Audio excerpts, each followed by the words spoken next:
KFC fried chicken. আমরা এখন করোনার কারণে বাইরে যেতে পারছি না, অনেক প্রবলেম ফেস করতে হচ্ছে। কারণ এই জন্য আমি চিন্তা করলাম যে যদি ফ্রাইড চিকেন আমি যেহেতু বানাচ্ছি ইফতারের সময় আপনাদের জন্য বানানো যায়, খারাপ কি? তো এই জন্য আপনাদের লাগবে চিকেন, 1.5 কেজির মতো চিকেন লাগবে। দেখতে পাচ্ছেন সাইজগুলো এই সাইজ হবে, আপনি উইং ইউজ করতে পারেন। আর যতটুকু পারি আমরা পানি রেখে দিব, মানে পানি দিয়ে যখন মেডিটেশন করার আগে 1 ফোঁটা পানিও যাতে না থাকে, যতটুকু পারি ছেঁচে নেব, পরিষ্কার করে নেব। দেখেন আমাদের এখানে 1 ফোঁটা পানিও নাই, একদম ক্লিন। যদি থাকে তাহলে এইভাবে বের করে নিব। এখন আমরা দিচ্ছি 1 টেবিল চামচ আদা বাটা, 1 টেবিল চামচ রসুন বাটা,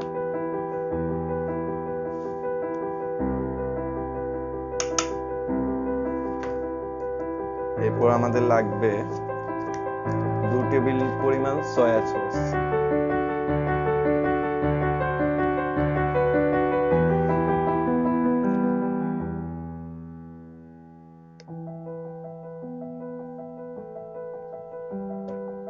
লাগবে 1 টেবিল পরিমাণ কাঁচামরিচ গুঁড়া, শুকনা কাঁচামরিচের গুঁড়া, আর গোলমরিচের গুঁড়া। এটা আমরা চেষ্টা করব গুঁড়া যতটুকু বেশি হয় তত ভালো, মিক্সিং ভালো হবে।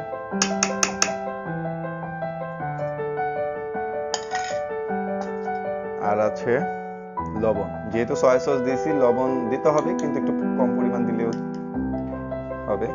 1 চা চামচ নেবেন।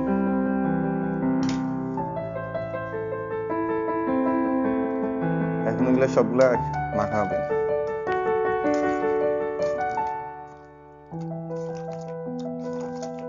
খুব ভালো মতো মাখাতে হবে যাতে সব জায়গায় সবগুলা চিকেনের ঠিক মতো করে লাগে। এটা আমরা মেডিটেশনের জন্য 1 ঘন্টার জন্য রেখে দেব। মিনিমাম 1 ঘন্টা মেডিটেশন করতে পারেন, চাইলে সারা রাতও রাখতে পারেন। আবার আপনারা চাইলে একসাথে অনেকগুলা করে রাখতে পারেন, এরপরে শুধু ভাজবেন আর খাবেন। এমন না যে একদিনেই আপনাদের সব খেয়ে ফেলতে হবে। এটা যেমন আমি নিজের জন্য আর আমার ভাইয়ের জন্য করছি। এখন আপনারা যদি হাতের কাছে কোনো ফয়েল পেপার থাকে, আপনার ফয়েল পেপার ইউজ করতে পারেন, অথবা আপনারা ঢেকে রাখতে পারেন। যেভাবে করুন, যাতে চেষ্টা করবেন বাতাস যাতে না ঢুকে।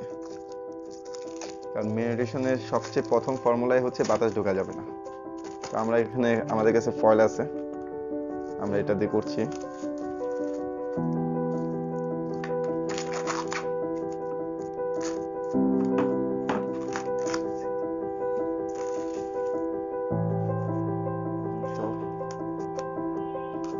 করবেন, চেষ্টা করবেন যাতে 1 ফোঁটাও হাওয়া না ঢুকে।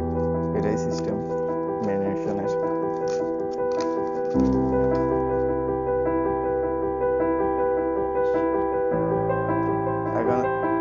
এখন একটা বাটিতে আমরা 1 কাপ পরিমাণ দুধ নিয়ে নিচ্ছি। এটা হলো গরুর দুধ, পাউডার দুধ দিলে হবে না, গরুর দুধই লাগবে। আর লাগবে হচ্ছে ভিনেগার, 1 চামচ ভিনেগার। আধা ঘন্টার জন্য ভিনেগার এর সাথে দুধ মিশিয়ে রেখে দিতে হবে।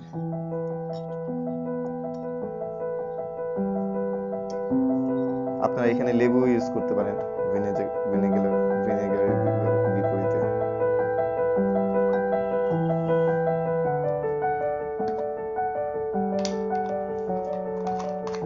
তারপর আমরা এইভাবে ঢেকে রাখবো।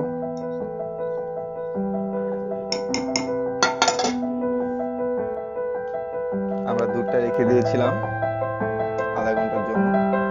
আধা ঘন্টা পর ভিনেগার দেওয়ার পর দুধটা দেখবেন এরকম বাটার বাটার ক্রিমি ক্রিমি হয়ে গেছে, ফাটা ফাটা হয়ে গেছে।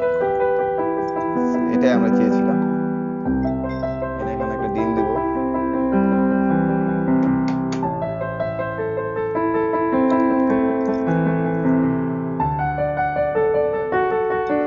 দুটা একসাথে মিশাচ্ছি। এখানে আমরা লবণ অথবা গোলমরিচ কোনো কিছু অ্যাড করব না, যেহেতু আমরা এখানে ইউজ করেছি। আবার আমরা ময়দাতেও করব যখন আমরা ফাইনাল ভাবে এটাকে ফ্রাই করা শুরু করব। এই জন্য এখানে শুধু ডিম আর দুধই থাকবে।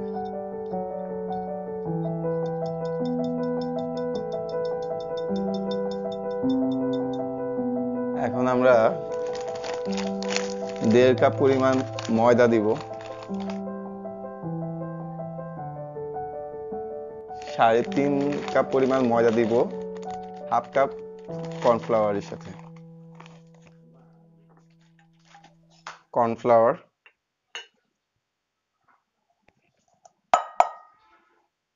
এখানে আছে 1.5 কাপের মতো, 1/2 কাপের মতো। সাথে দিচ্ছি পরিমাণ মতো লবণ। আর যেহেতু আমাদের সাদা গোলমরিচের অভাব, করোনার কারণে কোথাও যেতেও পারছি না, কিনতেও পারছি না, সেহেতু কালো মরিচ দিয়ে আমরা চালিয়ে দিচ্ছি।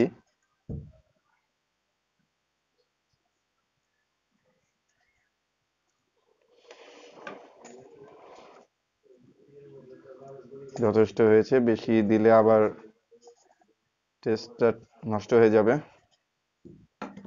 পরিমাণ মতো লবণ,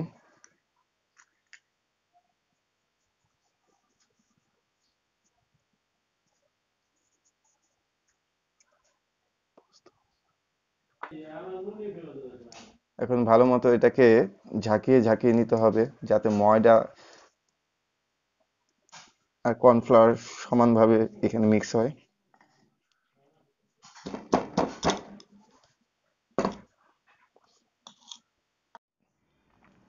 তো ভাই বন্ধুরা, সবকিছু রেডি। এখন কিভাবে ফ্রাইড চিকেন ভাজার আগে এটাকে ময়দার সাথে কিভাবে ভালো মতো মাখাবেন সেটাই দেখাবো। আমি ম্যারিনেট করে রেখেছিলাম, এটা আমার ম্যারিনেটেড চিকেন। এটা হচ্ছে আমার সেই ময়দা যেটা আমি বানিয়েছিলাম। কর্নফ্লাওয়ার আছে, লবণ দিয়েছি আর গোলমরিচের গুঁড়া। আর এটা হচ্ছে আমার দুধ আর ডিম। আর এখানে হচ্ছে চিকেন। এখন নিব এক একটা চিকেন আমি সুন্দর করে এটাকে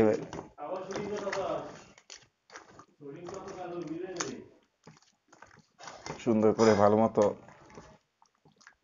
মিশাবেন। মিশিয়ে এভাবে এভাবে করে ঘোরাবেন।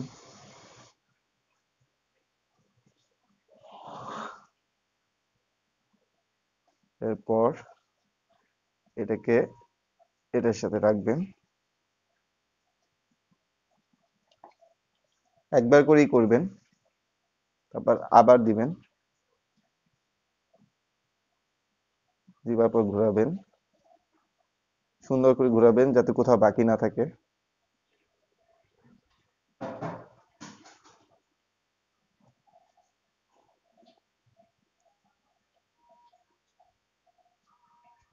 আমাদের ভাজার জন্য এরকম চিকেন রেডি।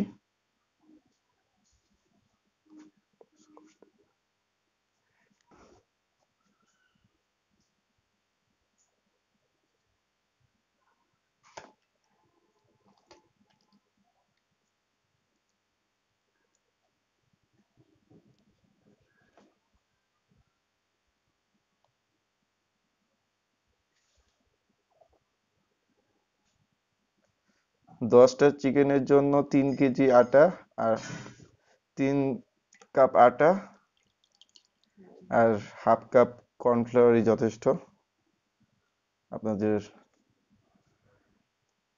ফ্রাইড চিকেনের জন্য। দেখুন এইভাবে সুন্দর করে ভালো মতো ঘুরিয়ে নিন।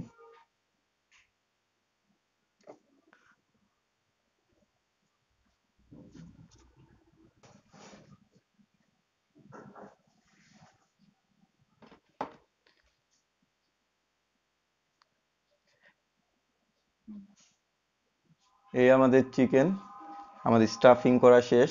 যদি আপনারা চান এটা অনেকদিন রেখে খাবেন, সময় নিয়ে খাবেন, তাহলে আপনারা ফ্রিজে, ডিপ ফ্রিজে যদি আধা ঘন্টা রেখে দেন, আধা ঘন্টা পর বের করবেন, একটা বক্সে তারপর রাখবেন ফ্রিজে নর্মাল টেম্পারেচারে, দেখবেন 2-3 মাস আপনারা এটা খেতে পারবেন আশা করি। আরেকটা কথা, এটা হচ্ছে আপনারা 350 ডিগ্রি সেলসিয়াসে 10 মিনিট ভাজবেন, ভাজার পরে আপনারা পরিবেশন করতে পারবেন ইনশাল্লাহ।